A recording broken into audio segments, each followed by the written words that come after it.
મહિલાઓની શરીરની આ 5 જગ્યા હોય છે સૌથી વધારે ઉત્તેજિત.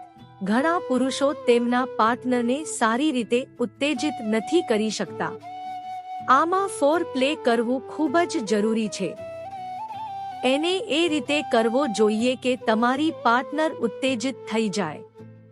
સેક્સ એ રોમાન્સથી ભરેલો હોય છે, પણ એક જ સ્ટાઇલથી સેક્સ કરતા લોકો બોર થઈ જાય છે.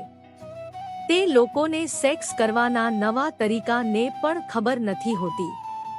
આવી સ્થિતિમાં લોકો પરેશાન થઈ જાય છે, પણ સમયની સાથે લોકો ઘણું બધું શીખી જાય છે. ઘણા લોકોને હજી એ નથી ખબર હોતી કે મહિલાઓના શરીરમાં એવા કયા ગુણ હોય છે કે જેને અડવાથી જ મહિલા સૌથી વધારે ઉત્તેજિત થઈ જાય છે. જે રીતે પુરુષના કંઈક શરીરના અંગ અડવાથી પુરુષ ઉત્તેજિત થઈ જાય છે, એ રીતે મહિલાઓમાં પણ એવા અંગ છે કે જેને અડવાથી તે ઉત્તેજિત થઈ જાય છે. ઇન્ટરકોર્સની પહેલા ફોર પ્લે કરવો ખૂબ જ જરૂરી છે, અને ફોર પ્લે એ રીતે કરવો કે તમારા પાર્ટનર સૌથી વધારે ઉત્તેજિત થઈ જાય.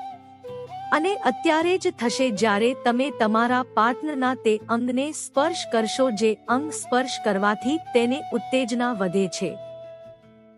આ એ લોકોને વધારે કામ આવશે કે જે તેના પાર્ટનરને સેક્સ માટે કહી નથી શકતા. તો પહેલા જ સ્ત્રીઓના ગોઠણની પાછળનો ભાગ જે અનદેખો કરવામાં આવે છે તે પાક ઉપર તમે કિસ કરશો તો તે ઘણી ઉત્તેજિત થઈ જશે. જો તમે મહિલાઓની જાંઘની પાછળની સાઈડ સ્પર્શ કરશો તો તે ઘણી ઉત્તેજિત થઈ જશે. મહિલાઓના ગળા ઉપર કિસ કરવાથી તે બહુ વધારે ઉત્તેજિત થઈ જાય છે. ઘણા મૂવીમાં તમે જોયું હશે કે એક હીરો હિરોઈનને ગળા ઉપર કિસ કરે તો તે વધારે ઉત્તેજિત થઈ જાય છે. તેના પછી તે સેક્સ પણ કરે છે. મહિલાઓના કાન સૌથી વધારે સંવેદનાશીલ હોય છે. જ્યારે તમે મહિલાઓના કાનને સ્પર્શ કરી અને કિસ કરો છો તો વધારે ઉત્તેજિત થાય છે. તમે બેડરૂમની અંદર હોય કે બહાર ફોર પ્લે આવશ્યક છે.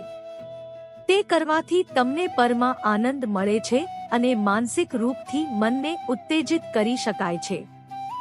જો તમને આ વિડિયો ગમ્યો હોય તો અમારી ચેનલને સબસ્ક્રાઇબ કરી લેજો.